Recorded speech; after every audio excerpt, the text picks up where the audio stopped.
Hi everyone, welcome back to Crochet Rocks. My name's Tracy and this is a video to show you how I've perfected my perfect granny square.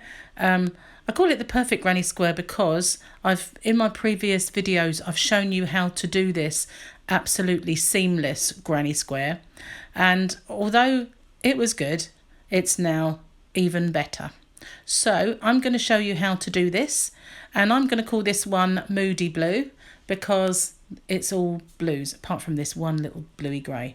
So for this tutorial then, I'm going to use DK yarn, and I've got a selection of different yarns. I've got these I got from Hobbycraft, Everyday DK, and some of them are from Poundland, like this grey. Let's move my tea out the way. An essential part of this tutorial is the tea. And then I've got this one as well, which is another Hobbycraft. They did have this Everyday DK, does come in a lovely variety of colours, and again another Poundland Knitting Essentials one of this colour. And this one is actually from Sainsbury, and it is just called Yarn Double Knitting or Double Knit, and imaginatively titled there. And so I'm going to use a selection of these colours to make this blue granny square. But you can do any colour you want. Now the only thing with changing colour every row like this is you get a lot of ends to sew in.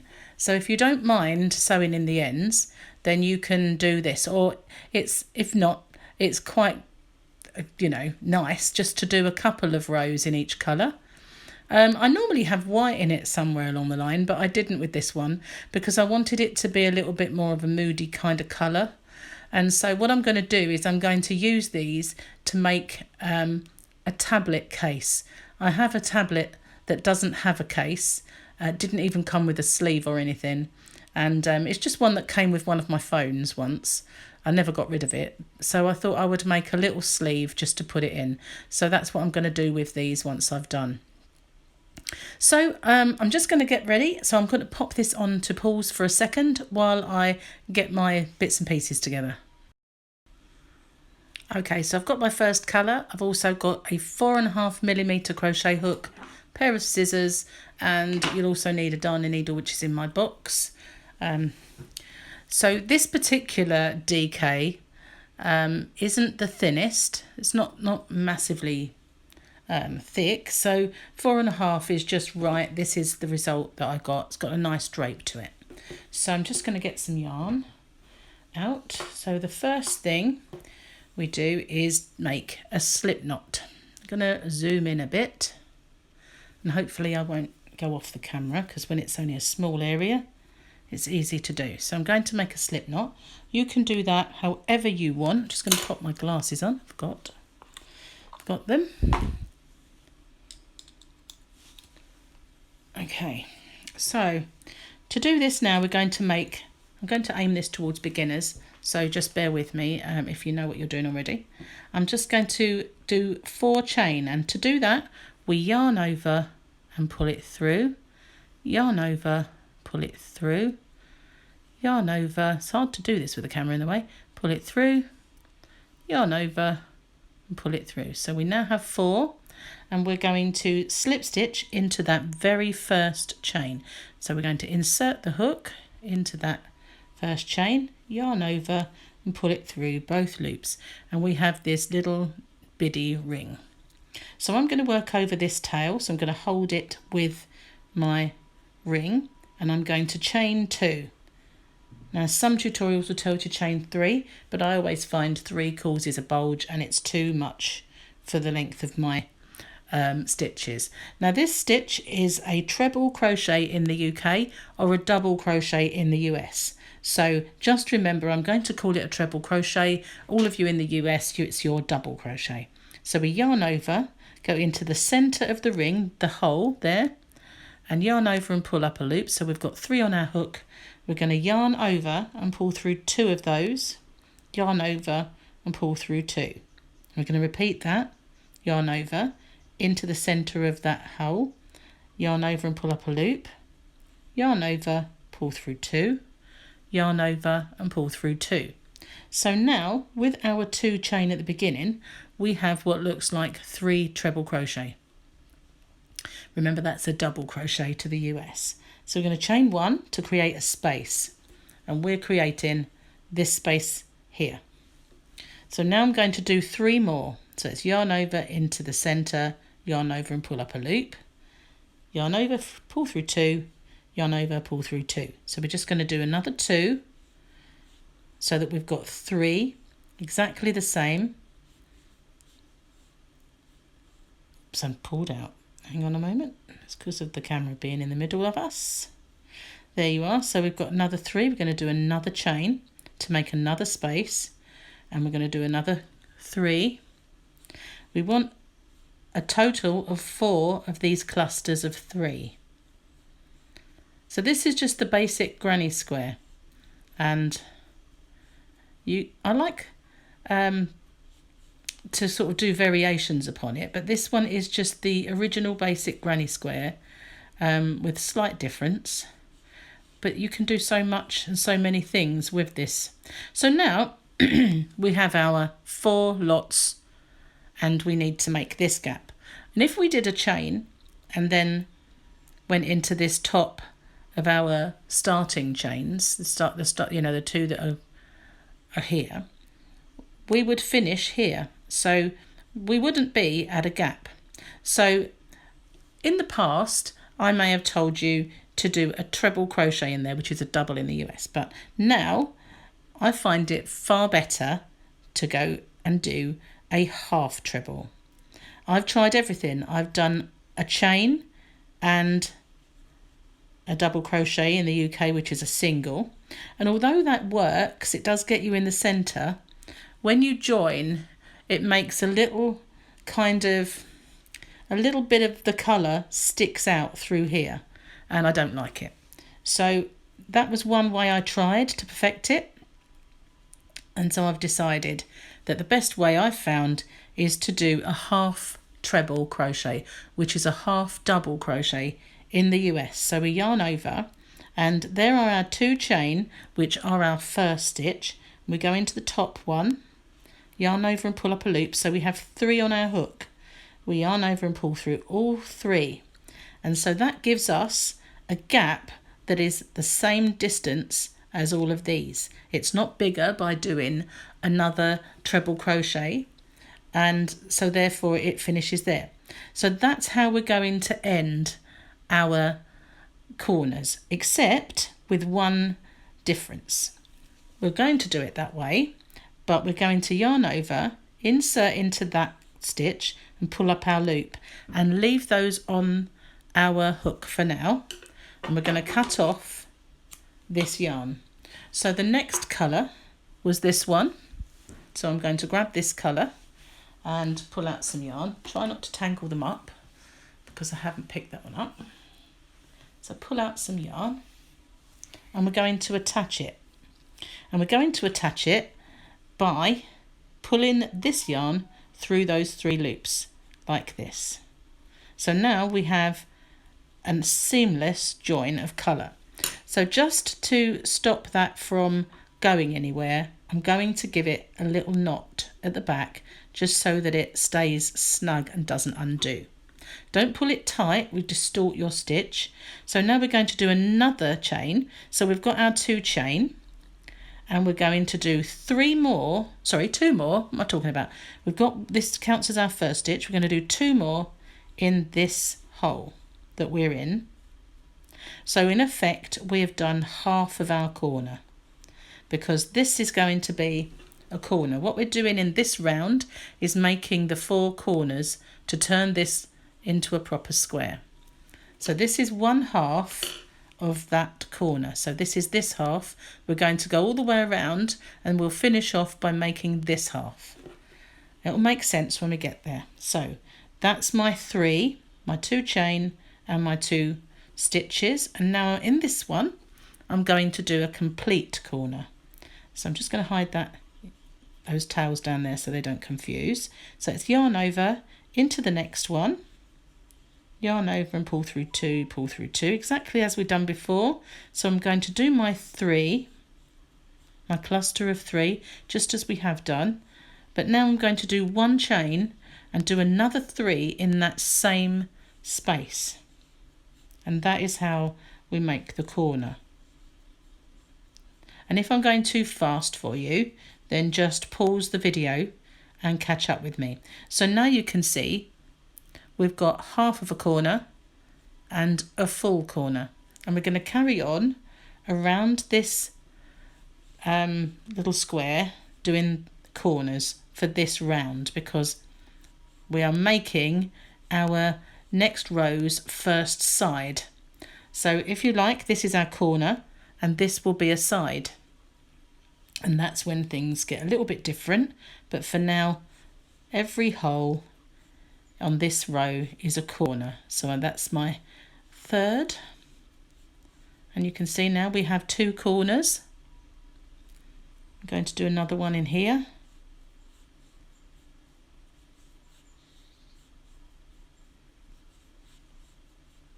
Whoops, drop a stitch. 1 chain, 3 more, and that, once we've done these 3, brings us back to our first corner where we have half. So I'm going to complete that by doing 3 more in this hole, which forms the other side. And just as we joined before, we're going to join in the top chain, which is this one here, with a half treble. Remember, that's a half double in the US. But we're going to leave those 3 loops on the hook, find our yarn, leave generous tails, it's easier to sew them in. And the next colour that I used was this. Of course, you can use any colour and any weight yarn that you wish. Just remember to use the correct corresponding crochet hook. I'm just going to have a quick drink. I'm getting a bit dry. So, pull out this yarn. I'm going to have to be careful to untangle all those when I finish. Okay, so we're going to finish this one. I hold on to that with this hand at the back so that it doesn't get baggy, and then hold them all together at the back there and complete this stitch with this colour.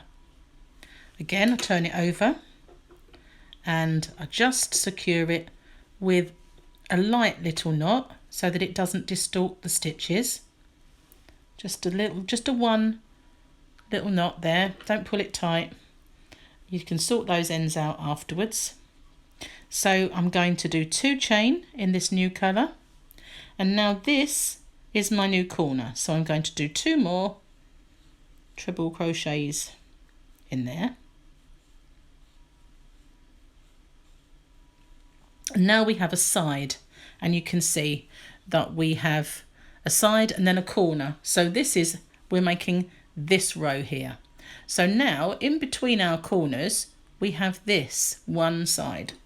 So in that side, move all those ends out of the way. See what I mean about the ends? You do get quite a lot of ends to sew in. We're going to do 3, a cluster of 3 in there just to make our side. And what that does in the next round, that makes 2 along the side. So we're going to do a corner again in this one, because we can see that is our corner. And that's just 3, 1 chain and 3. And that is basically the repeat for this round. Make that bigger. The repeat for this round is on our sides, we just do our 1, 3, and in our corners we do our 3, 1 chain and 3. I'll show you to the end of this one again. So we're going to do 3. Hang on, I've just got to wipe this because I've got a squeak on my hook and I hate that. That's where I've been touching it. Okay, so that should get rid of that. And then, it's better. So we will then do our 3 in this hole, and then this is our corner. So we will do 3, 1 chain, and then our other 3. 1 chain, finish the corner.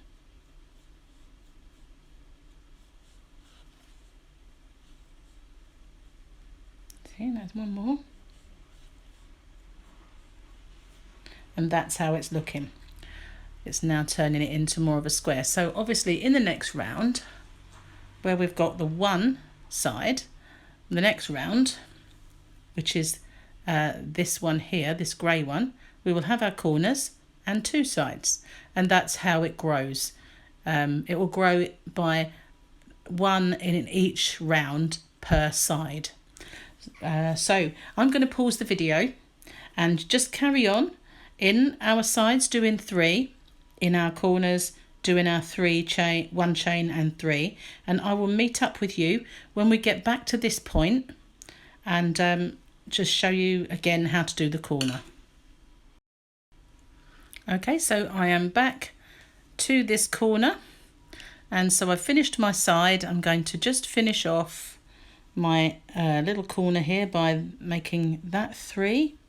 Whoops.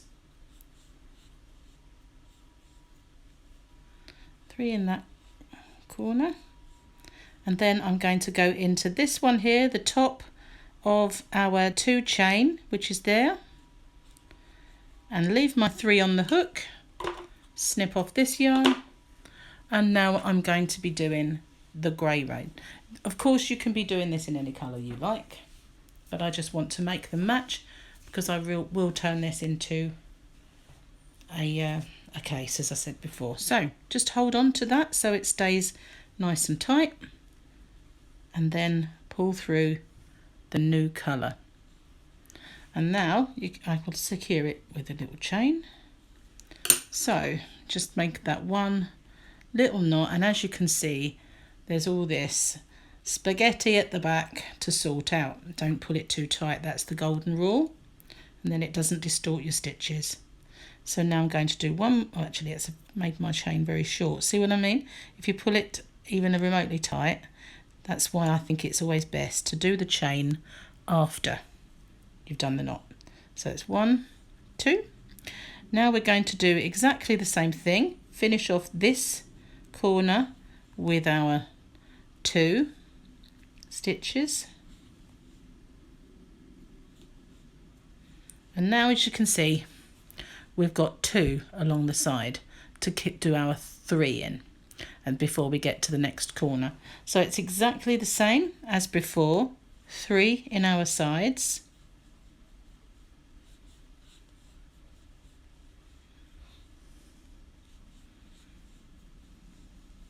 and 3 in the next one, and so each round it will grow by extra 1 in each side. And you can keep going until this is an enormous square, or however big you actually want to make them for whatever project you're making them for. So now we're at the corner, 1 chain and another 3 in that same hole.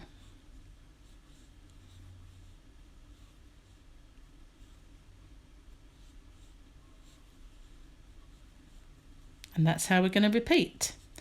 2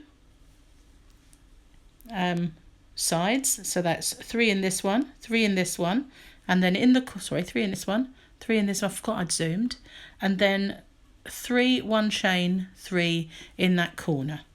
So I'm going to pause the video now, and I will meet up with you when we get to this end. Right, so now I've got back here, and this is the very last row that we do this type of corner. I will show you the very last row is slightly different. So we're going to do our 3 in here,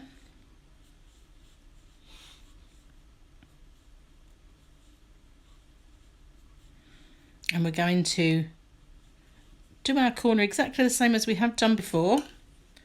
I end off and join our new colour, which is this one. Now the last row is slightly different at the end, so just pull out lots of yarn because this is This uses more yarn, this one. So hold on to that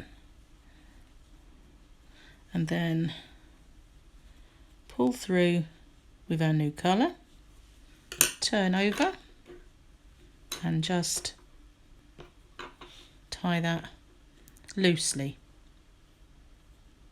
to secure it. So there we are. And then we're going to do 2 chain, and this is how we do our last row. So we're going to continue as before, completing our half a corner, and this row we have 1, 2, 3 sides.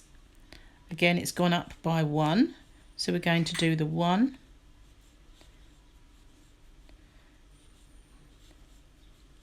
2, sorry, going off camera, it's zoomed, 3, and then we're going to make our corner as before, and that's how we do this round. Now everything until we get to the end is exactly the same as before. So I'm going to, after I've finished this little cluster here, I'm going to pause this video and meet up with you when I get back to this side here. So just remember, in this one we've got 1, 2, 3 sides and our corners. So I'm going to pause the video now and I'll show you how we end off. Okay, so I'm back to the start again, and I'm going to show you how this, if this was your last row, obviously if it's not, you just carry on exactly the same as you have been until you get to your final row. But this is my final row, and we want it to look like every other corner. So in this particular one, we do our 3 as normal, our 3 treble crochet, which obviously is a double in the US, and instead of doing what we were doing, we want this to look like every other corner around. So we'll do 1 chain and slip stitch into this, and I'm going to try to go through the those 2 loops so that it, rather than, it's a bit difficult because it's tight, you can just slip stitch however you want, but I've gone through those 2 loops to do my slip stitch, and I'm just going to slip stitch to end and then cut my yarn, nice long tail, because you've got to sew all these very tedious ends in now. So how I end off is I do a chain and cinch it right down and then pull it through, and now you've completed, we've got 2 identical squares, except this one has 3 platefuls of spaghetti hanging out the back of it, whereas this one I sewed them in earlier. So that's it. That's basically my perfect granny square. So you can't see the joins, you can't see the edges where they were, and I thought it was this one just now when I looked at it, but it isn't. I can only tell because I've got this. So that's my perfect granny square updated. So thank you so much for watching. If you haven't already, pop your little digit on the subscribe button and the notification bell, and you'll be informed when there are new videos, and this being the season of the granny, there'll be quite a few coming. Thanks very much for watching. Till next time, bye for now.